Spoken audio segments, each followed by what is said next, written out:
Retomamos el tema del diodo real, hacemos un repaso para mirar cómo es un diodo real.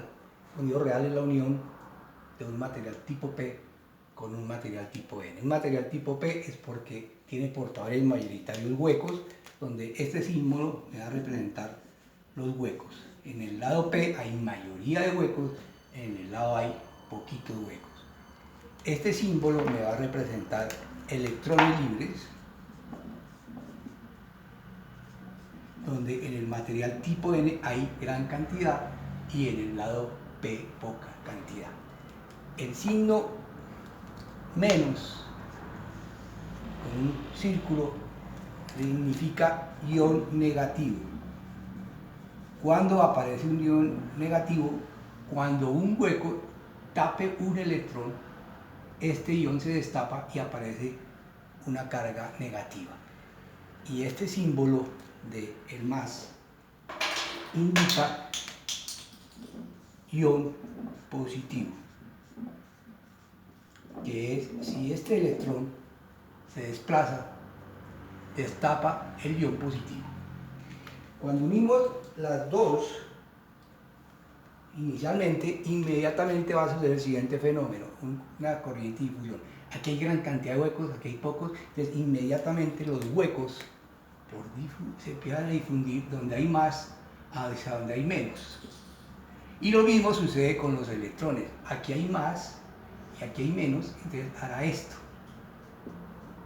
Se empiezan a desplazar, a difundir. Pero ¿qué pasa? Un electrón de aquí salta acá y tapa un hueco, o un hueco de aquí salta y tapa un electrón libre, y en la frontera empieza a haber un fenómeno de recombinación par electrón hueco, e inmediatamente hace que aquí aparezca carga negativa,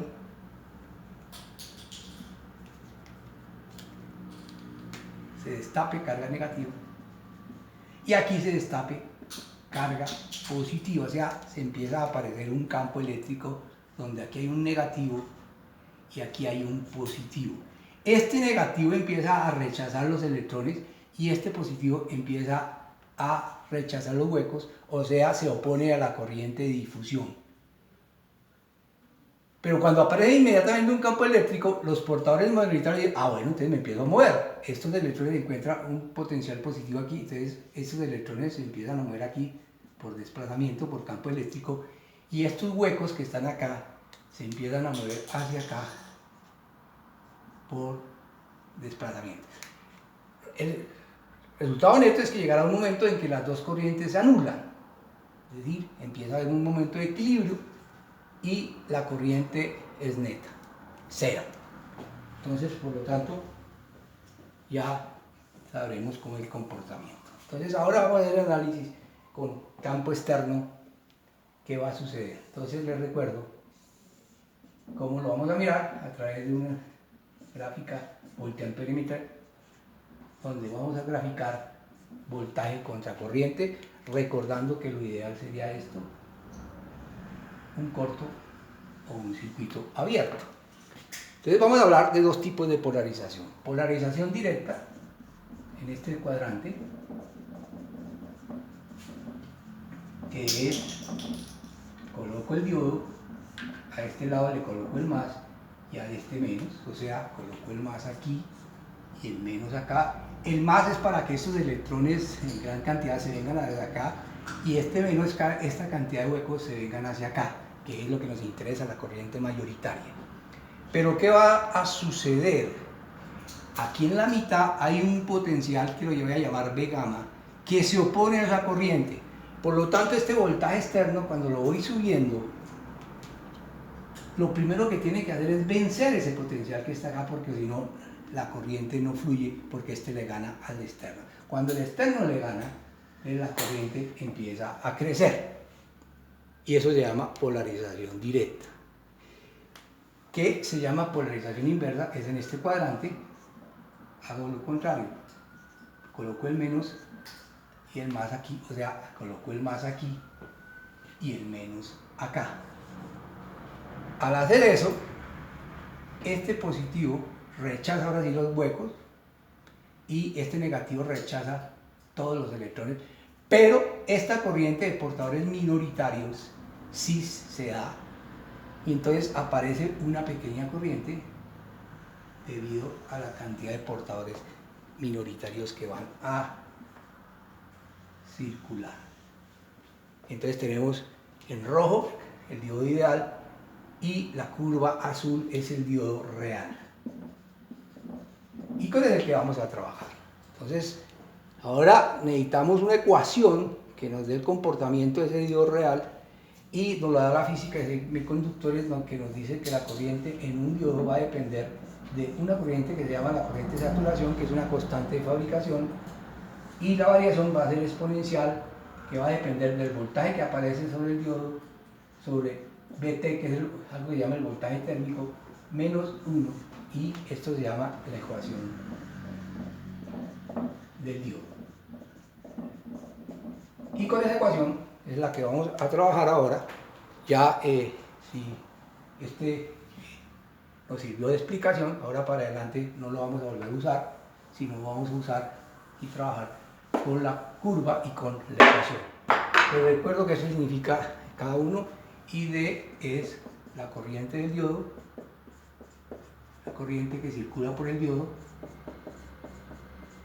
y su S es una constante de fabricación.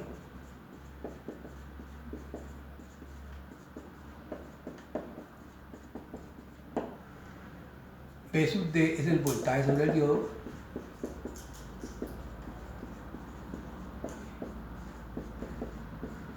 Y B sub T es lo que se llama el voltaje térmico. Recordemos que en un semiconductor siempre depende de la temperatura.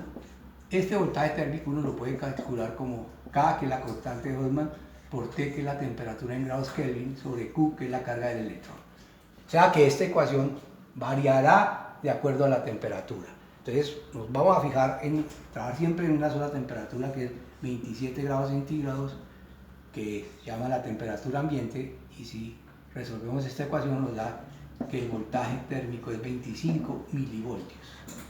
Entonces, en esta ecuación siempre vamos a trabajar con beta igual a 25 milivoltios y después miraremos qué pasa si la temperatura varía, qué tipo de variación vamos a tener en definitiva. Eso sería la parte práctica que vamos a ver después. Entonces, inicialmente nos vamos a fijar en esta ecuación que está aquí. Quiero que miremos I sub S, que es I sub S va a depender de cada diodo, y me voy a fijar en lo siguiente. Si yo tengo un circuito eléctrico y quiero que por aquí circule un amperio, este cable que yo coloqué aquí debe tener el tamaño suficiente para permitir ese paso de corriente, es decir, un calibre determinado de cobre. Si yo quiero que circule más corriente, el cable tiene que ser de un calibre superior, porque necesito más corriente. Entonces voy a recordarles a ustedes qué es un amperio. Un amperio es un coulomb circulando durante un segundo, y un coulomb es 6,24 por 10 a la 18 electrones circulando en un segundo. Perdón, no en el tiempo, sino 6,24 por 10 a la 18 electrones. Es decir, que si yo quiero que por un cable de cobre haya esta corriente, el tamaño debe ser tal que permita que por el calibre del conductor circule esa cantidad. Lo mismo va a suceder en los materiales PN. Recuerden que yo necesito que se comporte con un corto. Quiere decir que si yo quiero que circule un amperio por un material tipo P, yo debo tener adentro por lo menos 6,24 por 10 a la 18 huecos. O sea, debo tener el tamaño suficiente para que haya este número de huecos para que circulen un amperio. O en el caso del N sería lo mismo.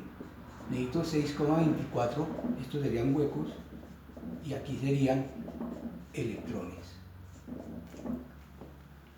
Por lo tanto, I sub S nos va a decir qué cantidad de corriente puede circular. Pues ahora hay diodos de 1 amperio, de 10 amperios, de 100 amperios, de 1000 amperios, hay diodos de gran capacidad de corriente, pues obviamente el tamaño variará. Entonces, dependiendo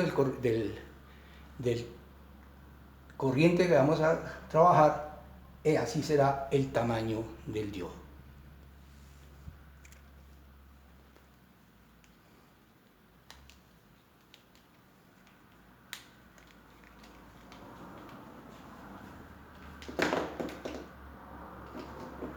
Se comió el sasá.